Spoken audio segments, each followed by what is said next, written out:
Today's shiur begins 7 lines from the top of Daf Mem Gimel. At the outset, as we begin our shiur, it is likely that even though our shiurim are in the context of a Daf Yomi schedule, the nature of the material is such that as we proceed, we'll find it necessary to continue beyond the limitations of one daf, so that do not be surprised if you find that we continue till the end of the perek, which you will find on daf Mem Hey Omed Aleph. As things unfold, so this will become clearer. Now we turn to the Mishnah on daf Mem Gimel Omed Aleph. We have been dealing up till now with someone that was Mudur Hano.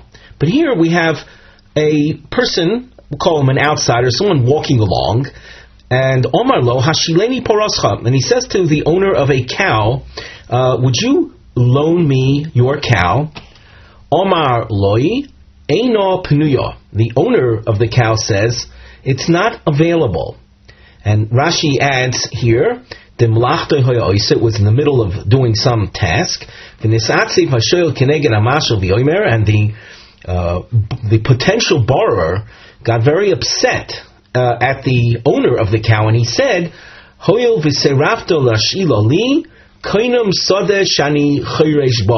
and that's what you can see now as the Mishnah continues.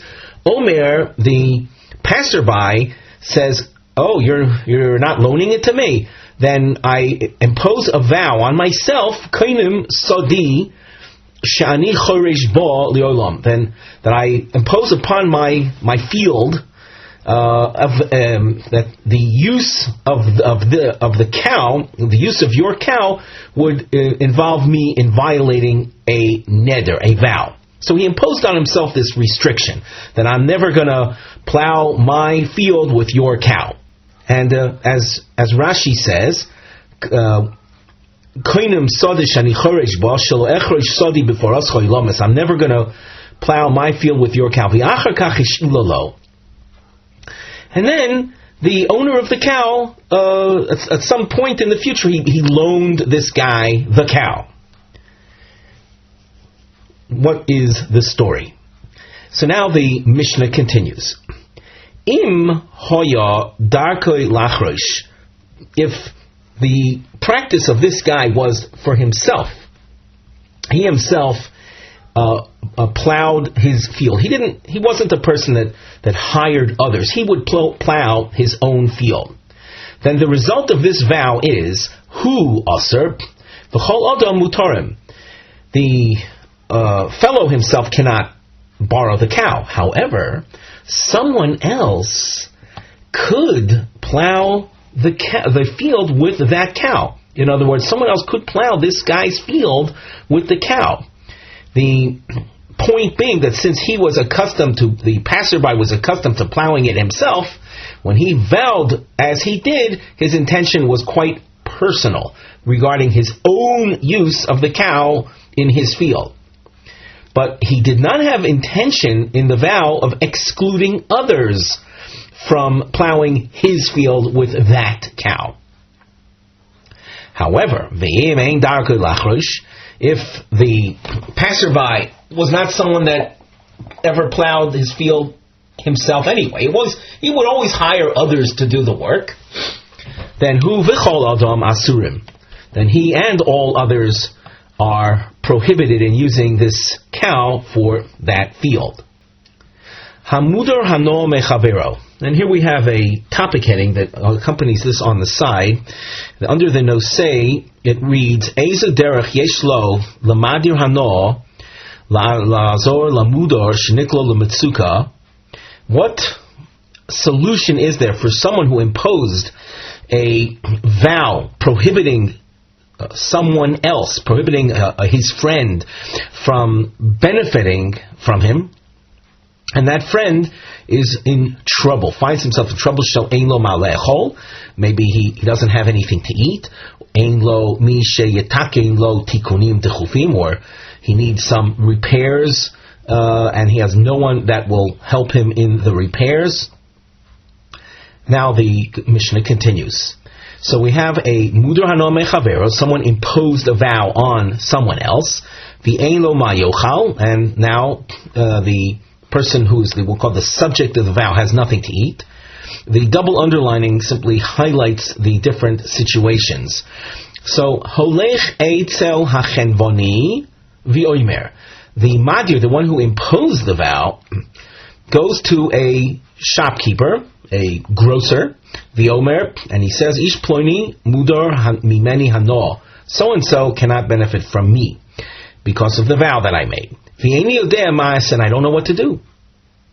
V'hu noisein loy uba v'noitel mizah. The grocer takes the cue, and he will give food to the mudar, and the grocer will eventually receive payment for the outlay from the madir.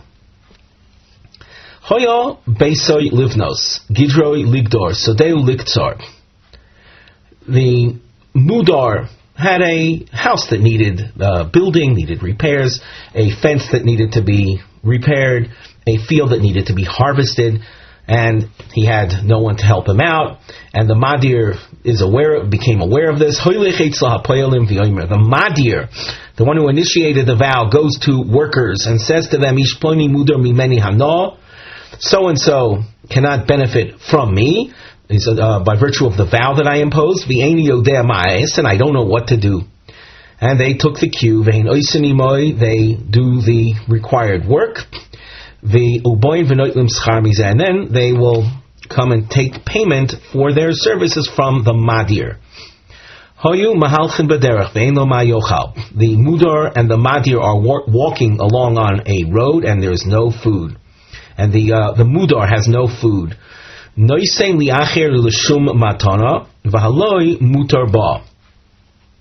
The madir can give food to a third party, and he gives it to him as a gift, and the mudar can take that food from the third party, and that wouldn't be a violation of the vow. If there is no one else there, maniach al hasela o al hagodir, the madir will put the food on a stone or on a fence, the yoimer, and announce, Harehein mufkoren l'chol mi shiach boitz. I declare this food unowned for anyone who wants to take it. V'halo notel v'yochel. And according to the first opinion of the Mishnah, the mudar can take it. He's not getting it directly from the madir. At the point that the madir declared it unowned, so it's unowned. It's not the madir's anymore. At least that's what the Tanna Kama seems to say. So that when the mudar is taking it, he's not taking it from the madir. For Rabbi Yossi Ozer, Rabbi Yossi does not accept that. He doesn't allow that. The Rashi points out that when it says Rabbi Yossi Ozer, it's referring to the case of the hefker and the subsequent putting of the food on the rock or on the fence.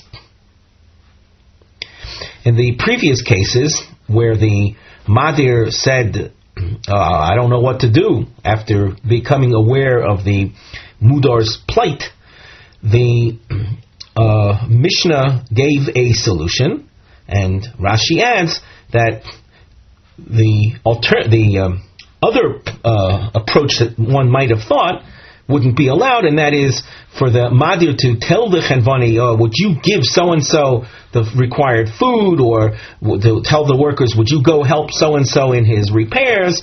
That would not be allowed, because then they're functioning as an agent of the madir, and there's a principle, shluchos shel odom kamoiso. One's agent is as if he is the original party himself. And the Neder said that the mudar is not to derive benefit from the madir. The Gemara, and as you scan ahead with your eyes, you'll notice some markings. You notice there is a bow tie shape that appears here, and you'll see another one appears on Omid Beis. On the side of the Gemara, Under the Nosei Mivne heading, these represent Ta'amim, L'chumras Reb Yossi, explanations for Reb Yossi's restriction, She'oisu lemudu lehanos midivrei hamadir afilu achrei hamadir hifkiram. Whereas even after the declared hefker, the mudar cannot benefit. So why is that? So that's what the bow tie shape will highlight in this Gemara. Another shape that we'll encounter are house markings, and these two house markings essentially highlight the Gemara's challenge, as we say as we've written on the side, Kushios al Tamo shel Rabbi Yochanan. These are questions on the first reason given. So now the Gemara. Omer Rabbi Yochanan, my taimo de Rabbi Yossi. Why is Rabbi Yossi restrictive in this case, where even though hefker, the declaration of non-ownership, was made, the mudar nevertheless cannot benefit? So the Gemara answers, Kosovar, and again I emphasize this is Rabbi Yochanan's explanation. So Kosovar means Rabbi Yossi is of the opinion hefker kematona, that hefker works the same way a gift works. Ma matona ad asio merishus noisein l'rishus mekabel. Just like in the case of a gift, it's not a gift until it goes from the domain of whatever item is being given as a gift goes from the domain of the owner to the receiver. In other words, it has to reach the receiver's possession in order for the gift to be called a gift. Af hefker ad da'asi l'rishus zoicheb. So to hefker doesn't take place, it doesn't become a reality until the one who takes it from hefker actually accesses it, actually has it come into his domain. The Rashi says, and we can see this together by looking at Rashi on the second line under the Gemara text, Af hefker nami lo nofik mershus mafkir ad oslidei zoche. So too, hefker doesn't leave the domain of the owner until it reaches the possession of the receiver, of the one who takes it. Hilkoch bahadi deshokil leheich me'al hasela. Therefore, in the case of the Mishnah where the mudar was picking it up from the rock, keman deshokil le miyodoi mamish domi v'oser. It's as if he's taking it from the possession of the madir himself, and that is what makes it prohibited. Now the Gemara continues, and we raise a question on this explanation, and this is a long question. It takes us to the third line from the top of Omid Beis. Mosiv Rabbi Abba. V'haloi noitel v'yochel Rabbi Yossi Ozer. This is we'll say a phrase or a paraphrase of what we saw in the Mishnah, that the Madir who had imposed a vow declares it unowned. The Mudar picks it up and eats it, and Rabbi Yossi says it's not allowed. Omer Rabbi Yossi, Amosai, when do I prohibit? Bisman shenidroi koidem lehefkero. That's when the neder was made before the declaration of hefker, before that declaration of non-ownership. Avalim hoyo hefkero koidem lenidro. If the declaration of hefker was made prior to the vow, and do notice that we're at the top line of Omid Beis right now, that if the hefker, the item, was declared unowned, the food that was put on that rock was declared unowned before the vow was ever made, harei mutter, then it would be allowed for the eventual mudar to take that. If you're going to accept the principle that Rabbi Yochanan maintained, that hefker works like matona, that it doesn't leave the possession of the original owner until the zocha, until the receiver takes it into his own possession. Mali nidro koidem lefkero, mali hefkero koidem lenidro. What difference does it make in terms of order of events? even in what you suggested would be the heter, the allowed scenario, where the hefker was declared before the neder, but the hefker doesn't really take hold until the receiver takes the item. In that case, when is the receiver taking the item? After the neder already was imposed. So why should that be mutter? If hefker is like matana, so again, the receiver it's as if he's taking it directly from the matir, because the hefker doesn't take hold until the receiver of the item, takes possession of it. Hu moisiv law v'hu meshani law. Rabbi Abba raised the question, but he also answers it. Kol hanoder ein daito alma shehifkir. When a person imposes a vow, his intention covers only those things that are in his, or let us say, when a person declares a vow, his mind is not on things that he had declared hefker. So that, though technically speaking, the hefker doesn't maybe take effect, but the vow never covered that item that was put on the rock anyway. So that's why it's mutter. So that as far as the realm of Nedarim are concerned, the realm of vows and prohibitions that result therefrom, the item that was placed on the rock and declared unowned, and only later the neder was made, the neder never affected that. Mosiv Rava. We have now a Tanaic source. It's very brief as far as the quote in this Gemara, but it reflects a sugya, a topic in Maseches Bava Basra, where we have a person that's deathly ill. He's called a shchiv meira, and he is giving away his property. So let's just say a general rule: if a person is deathly ill and he distributes, or he gives away to, let's say, to one person all of his property, and then that person gets better.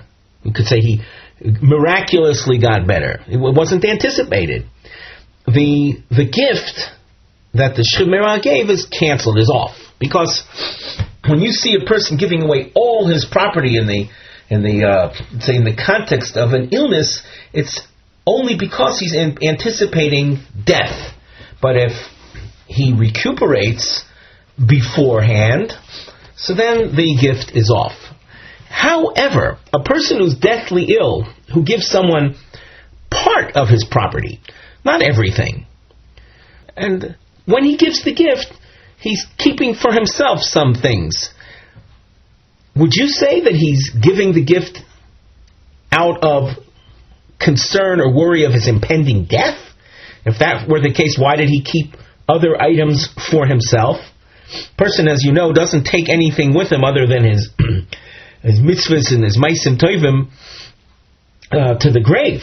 So why was he keeping other things?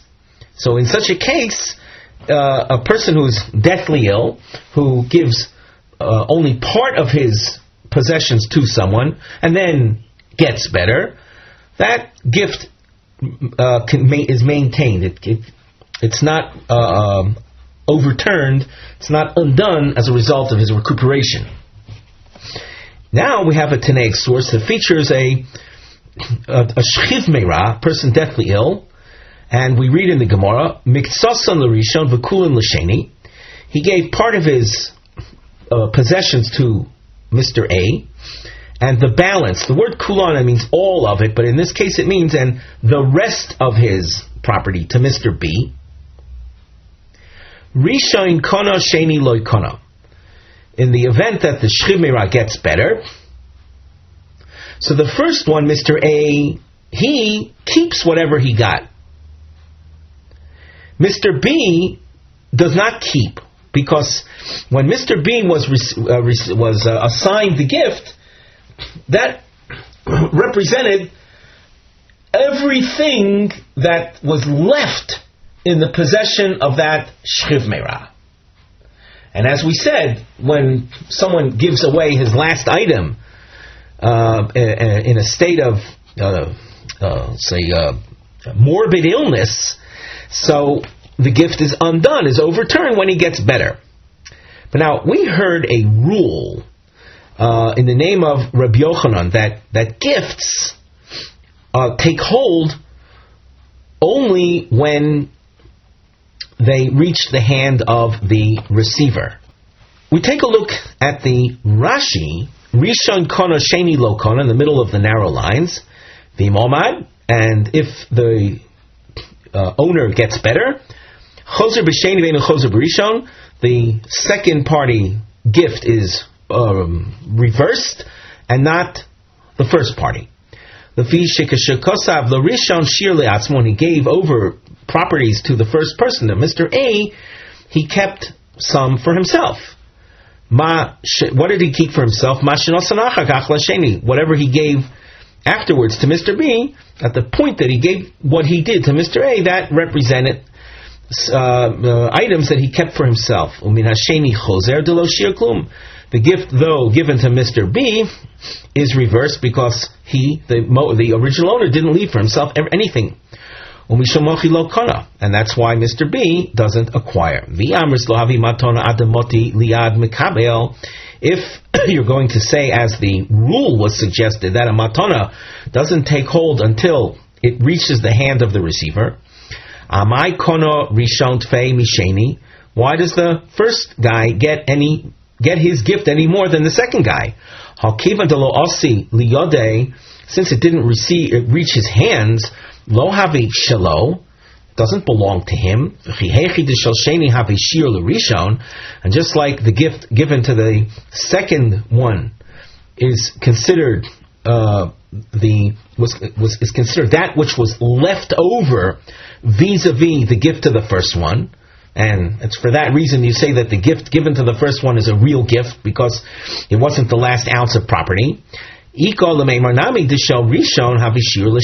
say by the same token that the properties given to the Rishon were like a shiur vis-a-vis that which was given to the Sheni. That when the Sheni heard his gift being announced, it really wasn't the last ounce of properties owned by the original owner. There was the stuff that the fellow had dedicated to the first guy.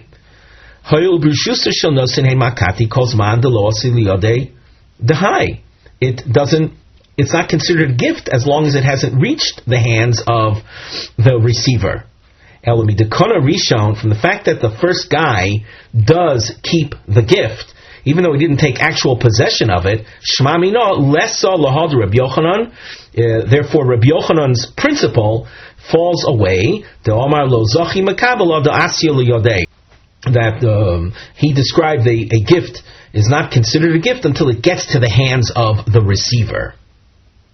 Well, if you're going to undo Rabbi Yochanan's principle, then you're dismissing his explanation of Rabbi Yossi, and therefore Rava, who just asked the question, comes up with his explanation, and that's what we see as the Gemara goes on. Elo Omar Rava Hainu Taimo de Rabbi Yossi. Gzeira mishum matnas beis choron.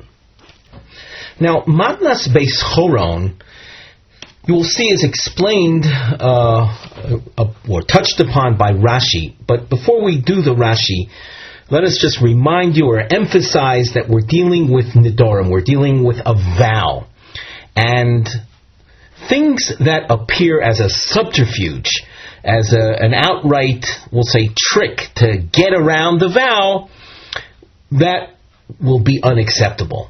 And don't compare what we just said, or what we just said does not include the solutions that we saw in the Reisha of the Mishnah.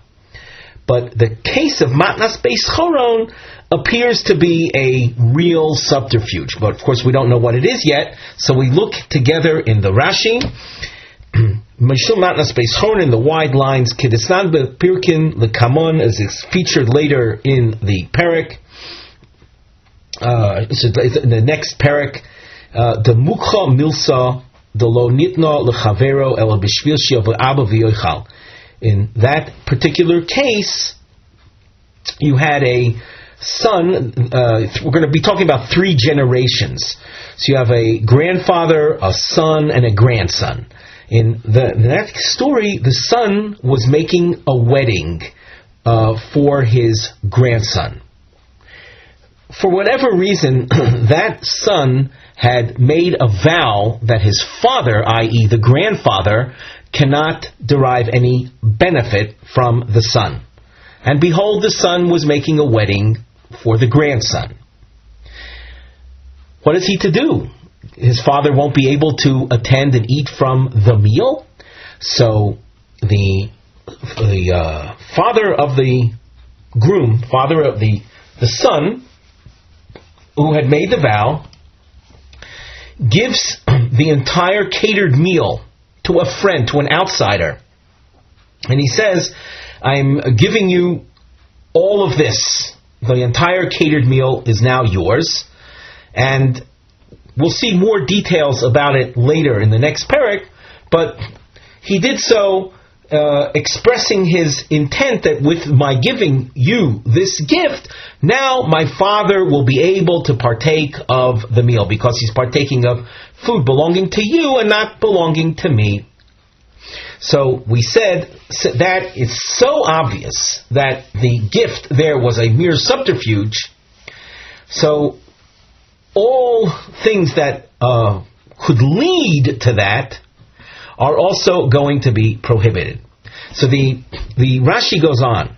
V'hachanami, so too here in our case, Yamrinon havi hefker, if we say that the declared hefker is effective, in the case in our Mishnah where the fellow walking along with him had nothing to eat, and the Madir put the food down on a rock and declared it unowned, if we're going to say that that's effective, Kevon the Ein Shom Acher, since there is no one else around, Mersi de B'Shvil Mudur Mamish Hifkir, it looks like the only reason there was a declaration of the Hefker was because of the Mudur, in order for the Mudur to benefit. V'hainu Dumya de Beis Choron, and that is very similar to the Beis Choron case. Beis Choron is the name of a place, and that the story that we described before, where the entire gift was given not as an outright gift, but a gift to the outsider in order for the father, for the grandfather to come and partake of the meal. Hilkoch Omar Rabbanon Ukminon Ad Rabbanon Delo Have Hefker Ad Osi L'Rishus Zoiche. And therefore, even though on a Torah level the Hefker does take effect immediately, on a rabbinic level we say that the Hefker will not take effect until it gets to the hands of the receiver.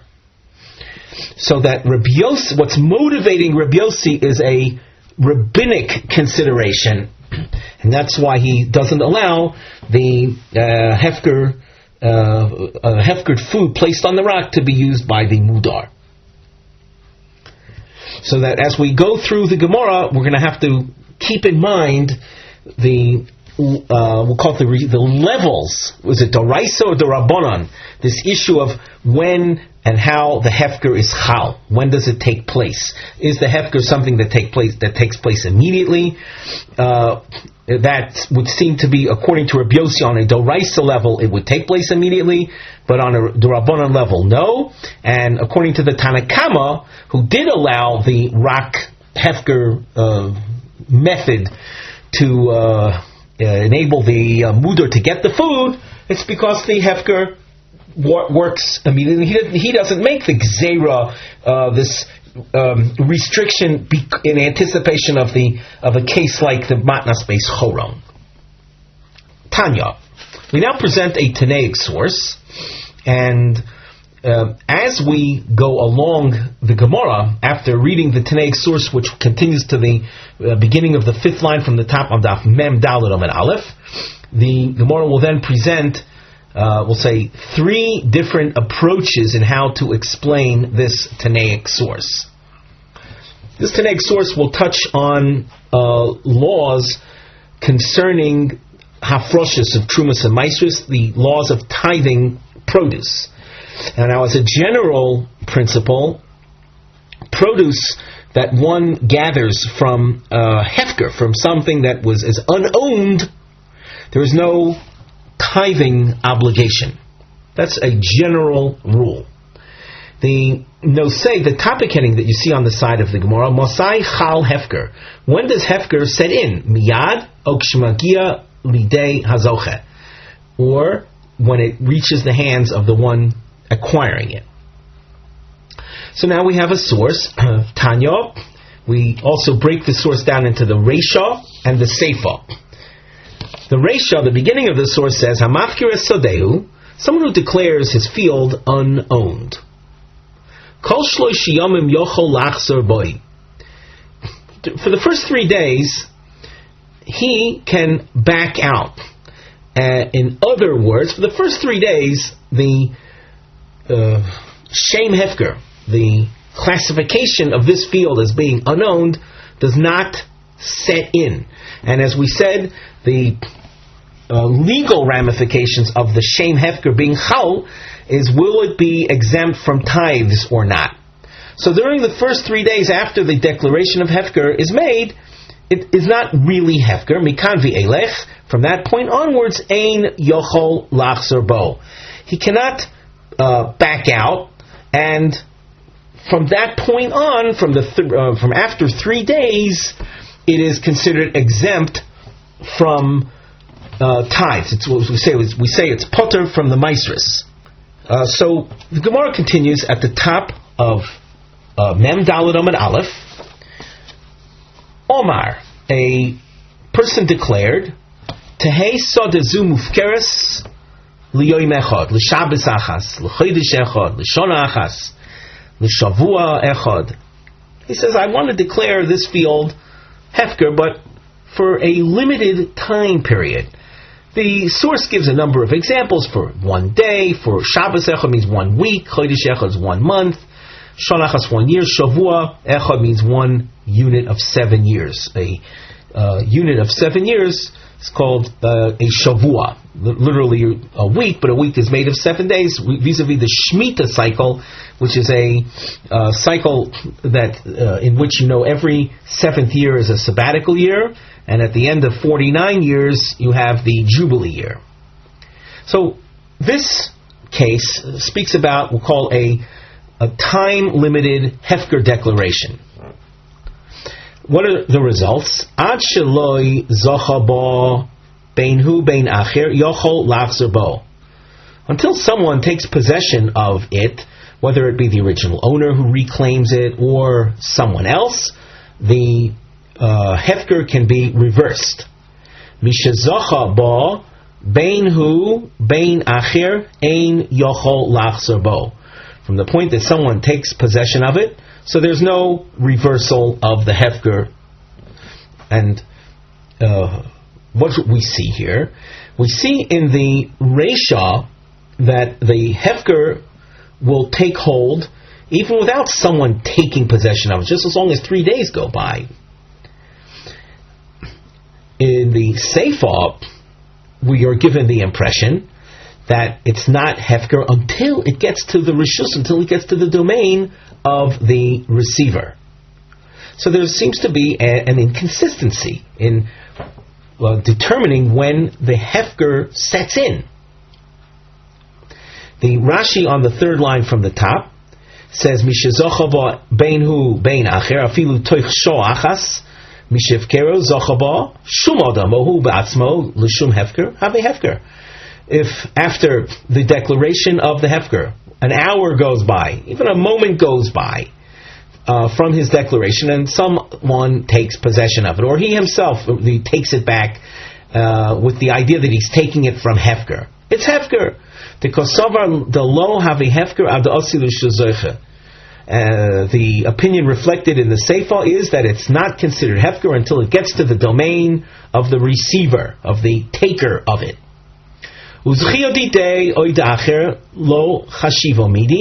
The idea of taking possession is not said to be a reality until he does something physical to the field, until he tills it a little bit, as it says in Maseches Eruvin in Perek Oisin Pas. That's the name of the Perek.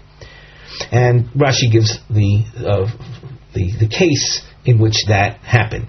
But what we see, though, is, as we said, in this Tanaic source, a seeming, I don't know, call it a contradiction or inconsistency, what appears to be as if they're two different opinions. So you know what? The Gemara says, and here on the side we have the mivneh, the structural note, and we indicate that this note will be binding, or be of interest to us till Daf Mem Hey. These are Gimel Shitos, Eich Liyashev Reisha de Braisa, de Mashma de Hefker Chal Gam Im Lo Higia Lidei Hazoiche, Im Haseifa de Mashma de Hefker Chal Rak Kishimagia Lidei Hazoche. How do we resolve the Reisha, which implies that Hefker takes hold even without reaching the hands of a receiver, of a taker, of a claimer, and the Seifa, which says the Hefker does not set in until it reaches the hands of a claimer? So, the Gemara continues. It says, Reisha Rabbanan Seifa Rabbi Yossi. This is approach number one. The Reisha is the Rabbanan. The Rabbanan we saw in our Mishnah, that the Madir, who declared the food unowned, places it on a rock. The Mudar can take it. Why is the Mudar able to take it? Because the Hefker was Chal immediately. Even without someone taking it, even without someone taking possession of it. So that in this Tanaic source where we have the Reisha saying that the Hefker takes place without someone actually taking possession, if that's the opinion, the Tanaic opinion of the Rabbanan, the Seifa, that reflects Rabbi Yossi. What did Rabbi Yossi say? That the Hefker, the declaration of Hefker does not enable the Mudar to take it. Why not? Because it's the Mudar's taking of it that establishes the name, the Shem Hefker. And if that be the case, at the moment that the receiver, that the Mudar was taking it, it's as if he's taking it from the Madir. That the Shem Hefker simply did not get activated until someone received it. That's Rabbi Yossi, and that's what the Seif of this source seems to say. Omar Ula. Now a second approach. Seifa Nami Rabbanon. The Seifa of this Tanaic source can conform to the approach taken by the Rabbanon in our Mishnah.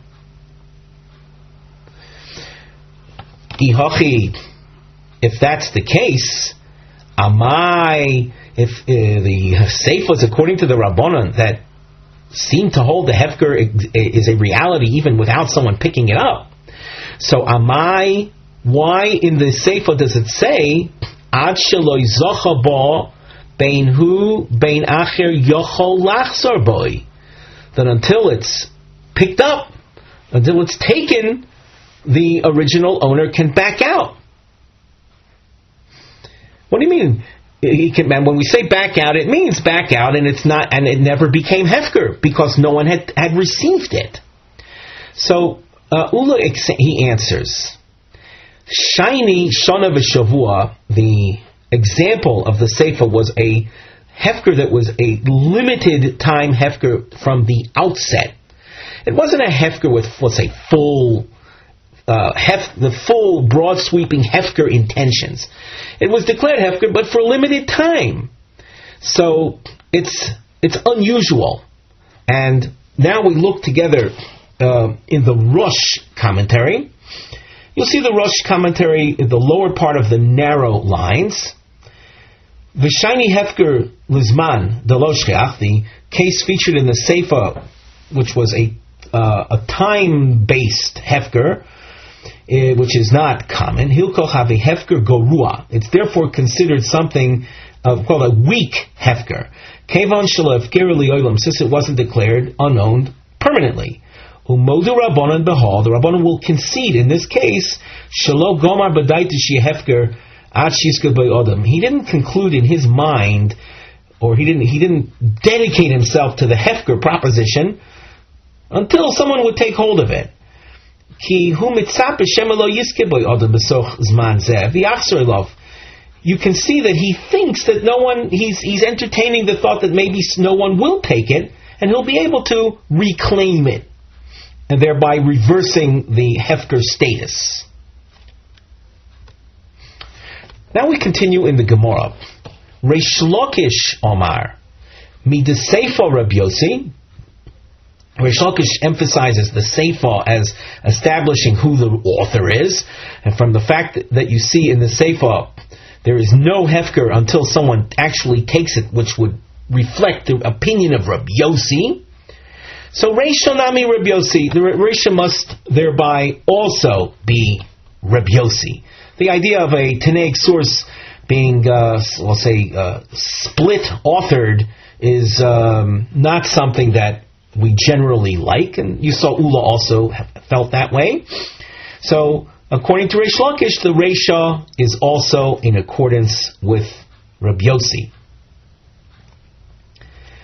Well, if that's the case, why then after 3 days does the hefker status kick in? No one took it yet. The Reisha Hainu Taima.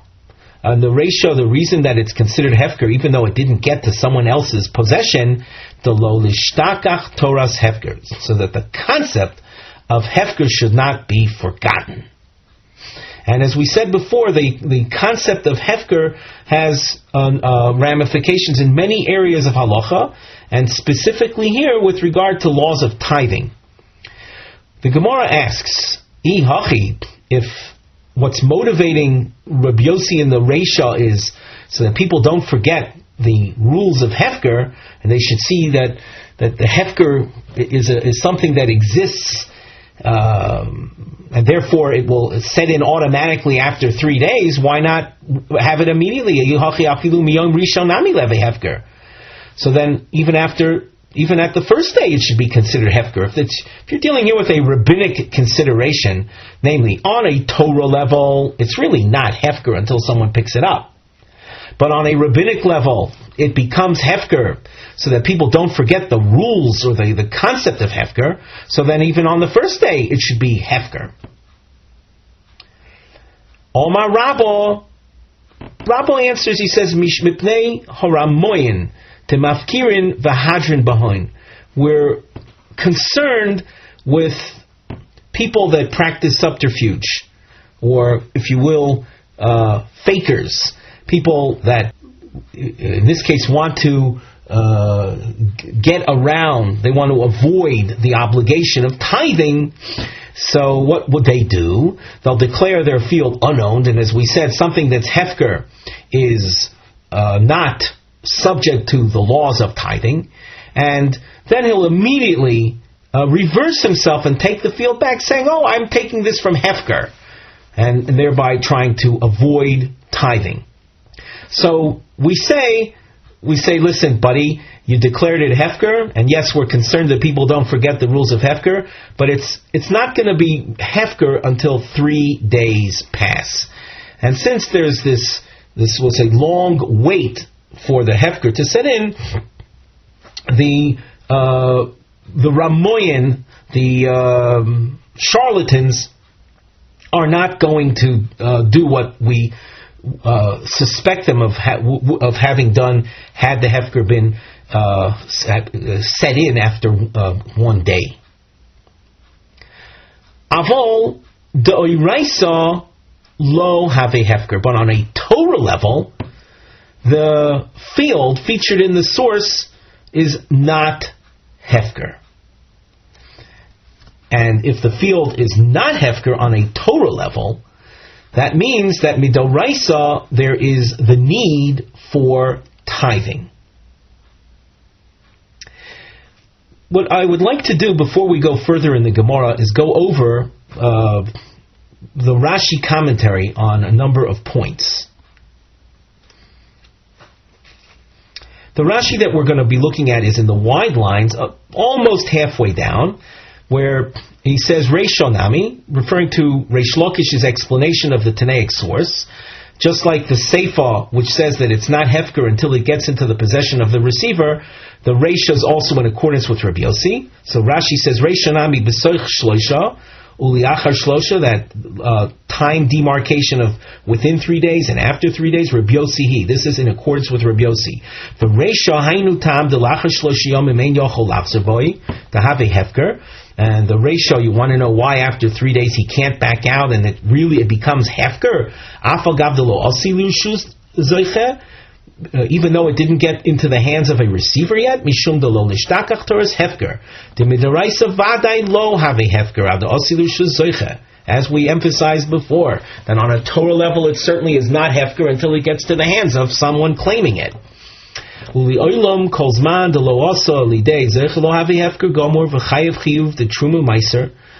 as long as no one came along and claimed it, it would be considered not hefker, and therefore it's obligated in tithes, truma and meiser. And that which the Rabbanan said it becomes hefker after 3 days, their intention wasn't to exempt it from trumas and meisers, to give him the raisa chayav, the lav hefker, since on a Torah level it's obligated. It's not hefker because it didn't get to anyone's hands after 3 days yet.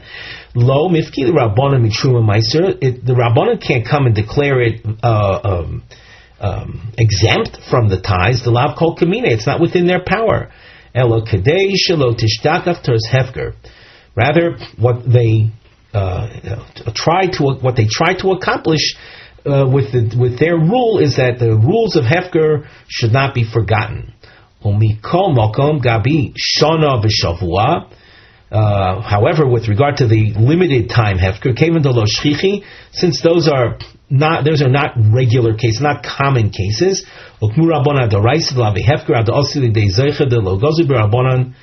since it's an unusual, it's an uncommon situation, the Rabbanan did not impose their concern of shalot tishdakach toras hefker in that case. And therefore in the Seifa, you're dealing with the laws of hefker in their raw form, that it's not hefker until someone takes possession of it. The Rashi continues, if the concern of the Rabbanon is that it's considered hefker so that we don't forget the concept of hefker, so then even after 1 day, Omar Rabba, so Rabba answered, Bedinhu de levi hefker midrabbanon, in truth you're right that it should be considered hefker, rabbinically speaking, even after 1 day. Elomim ne'aramoyin de boy lafkuyish sedoisa mitruma meiser v'afkirulahu. But we're concerned with the charlatans that will declare it hefker and then take it back immediately in order to avoid tithing. If you were to say that it becomes hefker immediately and exempt it from meiser, hadri umasibuhu, they'll just take it right back after they declared it hefker. And as a result of this, kol shloshi yomim lo havi hefker legabi ihu. We say that for the first 3 days, vis-a-vis the original owner, it's not considered hefker. The savri mitoch kach osi achir umachsik behu. The owner will figure, well, I declared it hefker, someone else might come along and take hold of it. Vavi delay, and it'll be then his. This is what people will think. Umimni v'afkri v'lo mafkri, and that will dissuade the charlatans from declaring it hefker. And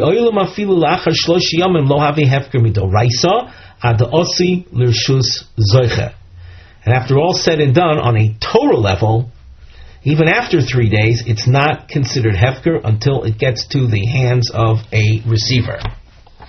So now, what have we established? What has Rish Lakish established for us? And that is that according to Rabbi Yossi, out of concern, shalot tishdakach toras hefker, something will be considered hefker even after 3. It will be considered hefker after 3 days, even though no one took possession of it. So what do we have then? We have a field that technically, on a doraisa level, is obligated in being tithed. Midrabbanan, on a rabbinic level, it has a label of hefker. And with that label, people could get the impression that it's not obligated in being tithed. That drives the Gemara to raise the next question, and we continue at the top of Omid Beis, Mem Dalet Omid Beis. The Dilma Osi Asuri. Asuri is the verb of tithing. might this not create a problem that people will come to tithe min hachiyuv al hapoter umin hapoter al hachiyuv? Let's immediately look at the Rosh commentary. V'dilma osil asuri min hachiyuv al hapoter v'chulei. The kevan de'amre, since you said midoraisa lo havi hefker, elo midorabona shelo tishtakach teres hefker. Since you said that after 3 days, on a Torah level, it's really not hefker. It's totally obligated in tithing. On a rabbinic level, we're labeling it as hefker. Ava midoraisa lo have hefker, and therefore it's definitely obligated in being tithed. Should we not suspect the following? He might come to use produce from that field, which is obligated on a Torah level, to exempt produce that is growing, let us say, in an unholed flower pot. Produce growing in an unholed flower pot is something that is we will tithe only rabbinically, but on a Torah level it doesn't need to be tithed. So what we just described is the taking of produce that itself needs to be tithed on a Torah level and being declared as a tithe for something that doesn't need to be tithed. That's called min hachiyuv al hapoter. And then that would be given to a Kohen. But there's a problem. What the Kohen is receiving is in effect something that it itself hasn't been tithed, and it needs to be tithed. So the Kohen would be eating tevel. The Kohen who receives the truma, or the Levi who receives the meiser, will be eating something that hasn't been tithed. It was used to exempt something that doesn't need to be exempted in the first place on a Torah level. So is that not a problem? Or someone might take produce from a flower pot that doesn't have a hole in it, an unholed flower pot, which is something that is, we say, potter on a Torah level, and he'll use that produce to exempt the produce growing in the field. That's called min hapoter al hachiyuv. What will the result be? The result will be that the owner will consume produce from that field, thinking that it was tithed when it wasn't tithed. And the Rosh goes on where we left off. Kihu savur shuhu hefker gomor. By the rabbis imposing the label of hefker on this field after 3 days, the commoner will think that it's total hefker. And v'osila suri minei al otzit sheino nokuv, and he'll use produce from the field to exempt produce growing in an unholed flower pot. Umachil tevel l'kohen, and he'll then that which he gives to the Kohen will be in effect something that it itself hasn't been tithed, and he's going to be giving teva, which is untithed produce, which represents a serious offense if one eats it.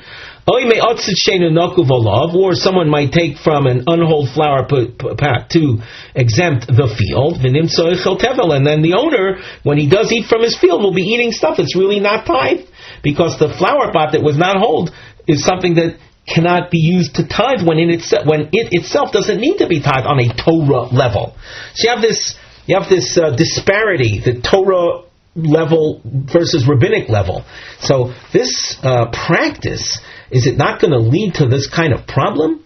So the Gemara answers on the second line from the top of Omid Beis. The Gemara says, the Amrinon Le, we tell the person who had declared the field hefker, and after 3 days we say that the shame hefker sets in. We say that kima asris, when you do tithe from it, aser minei ubei, take the tithe from within, from the field itself. Don't use it to exempt something else, and don't try to exempt the field with produce taken from an outside source, so that it has its own status. The Gemara now raises a question. Notice that it's a question that lasts a number of lines. Meisvei, hamafkiras karmoi. Someone declares his vineyard unowned. Uleshachar, the next morning, omad ubotzro, he goes and harvests it. Chayav bepered u'ba'iloloisu b'shikcho b'peah. He's obligated in leaving these tithes for the poor. We don't have to get into the details, but their names are Pered Oilo Shiklan Pea Upoter Min HaMaiser. This is what we want to emphasize. There is an exemption from the Meiser tithing. Trumas and Meisers need not be tithed. As far as why the other tithes are binding, so that's a result of, we'll call it Xeris HaKosuv, that we don't have to get into right now. There's a scriptural basis for that. But it says here that there's an exemption from Meiser. Rashi, in the wide line, says, it's considered Hefker. He declared it Hefker the day before. It's considered Hefker, and therefore Hefker is exempt. This is what we referred to before regarding the other tithes, the Lekashikopea and the Oilulus. There's obligation because there's an extra word ta'azov written in the Torah. And Rashi then goes on and gives you the sources for that. Now, let's go on in the Gemara and see what is the problem here. Bishlama le'ula. This source does not pose a problem for ula. The Rabbanon Kotani Lo, the Raisa Kotani Lo. This source is the Shlita of the Rabbanon, and don't forget, ula was the second diamond on Omen Aleph that said that the entire Tanaic source that we had been discussing before, that entire source was in accordance with the opinion of the Rabbanon. So this too is in accordance with the opinion of the Rabbanon, who said that Hefker takes hold even without someone taking possession of it. And the idea of waiting 3 days was a rabbinic consideration because of the charlatans. However, this source, Udaraisa Kotoni Law, means this source is teaching the law on a strictly Torah level.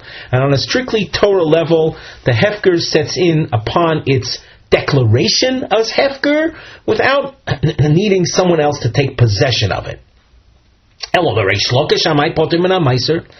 according to Reish Lakish, who had explained the previous Tanaic source in accordance with Shitas Rabbi Yossi, and Shitas Rabbi Yossi says that it's not Hefker until someone takes possession of it. Well, here, no one else came along to take possession of it. The owner himself simply took it right back. He simply went and harvested his own field, the field that he had declared Hefker, but it wasn't someone else coming to take possession of it. It wasn't some outsider taking possession of it. And therefore, the question is, why is there an exemption from Meisris? Omar Loch. So Reish Lakish will tell you, Ki Amri Ano Rabbi Yossi. All of that which I said before was within the opinion of Rabbi Yossi. In other words, we had a Tanaic source, and we had a Reish and a Seifa that didn't seem to be consistent with one another, and Reish Lakish explained that source in accordance with the opinion of Rabbi Yossi. Ha, Rabbanon, this source is not Rabbi Yossi. This source is the opposing opinion of the Rabbanon. And what do the Rabbanon hold? That it's Hefker immediately, and therefore, when this fellow declared his vineyard unowned, it became unowned. And the next morning, he came and harvested it. He was harvesting a field that is Hefker, and as a result, it is exempt from Meisris. So the Gemara continues at the top of Mem Hey Omid Aleph. E Boyas Ema, another approach. Ha the Afkere Ba'anpi train, v'ha the Afkere Ba'api Tlosa. Let's translate first. One instance is where the Hefker was declared in front of two people. And the other instance is where the Hefker was declared in front of three people. Now let's explain further. We have spoken about a machlokus between Rabbi Yossi and the Rabbanon. That is true. Rabbi Yossi and Rabbanon, they argued about the effectiveness of a declared Hefker. At what point does it take effect? But that is in a case where the Hefker was declared thusly in the presence of two. The source that says that we just read Potter Min HaMeiser, the source in the middle of Mem Dalet Beis, that it's the vineyard is hefker upon his declaration of it, and the next morning when he comes and harvests it, he's really exempt from tithing, that is something that there's no argument about, because there the hefker was declared in the presence of 3 people. And even according to Rabbi Yossi, it will be full-fledged hefker, even if it didn't get to the hands of the receiver. So that this source of Hamafkir's Karmel L'Shachar Omar Batzroi does not pose a problem for Reish Lakish. All that Reish Lakish had explained, that the hefker does not set in until someone takes hold of it, that is something, that's the opinion of Rabbi Yossi, who argues with the Rabbanan, but that's because the hefker was declared in front of 2. The source of Hamafkir's Karmel, and which resulted in Potter and Amaiser, that's where the hefker had been declared in front of 3. The Gemara continues. The Omer Rabbi Yochanan Mishum Rabbi Shimon ben Yehod Tzadok. Rabbi Yochanan, in the name of Rabbi Shimon, said, "Kol hamafkir b'fnei shloisha v'hefker b'fnei shnaim lo havihefker." Anyone who declares something unowned in the presence of 3, that is hefker. In the presence of 2, that is not hefker. For Rabbi Yeshua ben Levi Omar Devar Torah Filu Bi'echod Havihefker. Rabbi Yeshua ben Levi, he argues with the standards that we just heard, and he says that on a Torah level, even in front of 1, it will be considered hefker. And it's hefker immediately, even without getting into the hands of the receiver. Why then was the idea of hefker being hefker in front of 3 ever said? What's the purpose of 3? What do we benefit by having 3? The hefker declared in the presence of 3 simply sets up a situation that's very convenient if any challenge would arise later. In front of 3, you then have create a situation where you have 1 person that will take possession of it, and 2 people that can serve as witnesses. And this we can see explained a little bit further in Rashi. Umatam omru ushnaim idim di ileko elatrei. If there are only 2 people when you're declaring it hefker, kizochi chad, when 1 takes possession of it, man meid olei the halo hefker, who will serve as witness that it was declared hefker. Uli'olam la'altra v'hefker. And in general, though, it's a hefker immediately. V'hainu kerabonan. This explanation of Rabbi Shimon Levi, as Rashi interprets it, is Rabbi Shimon Levi saying that stating a law within the opinion of the Rabbanan. The Rabbi Shimon Levi svira leik Rabbanan. Rabbi Shimon Levi accepts the Rabbanan that hefker is something that can take place immediately. And now, as you can see, with this we have reached the end of the parak. With that, we conclude our shiur for today.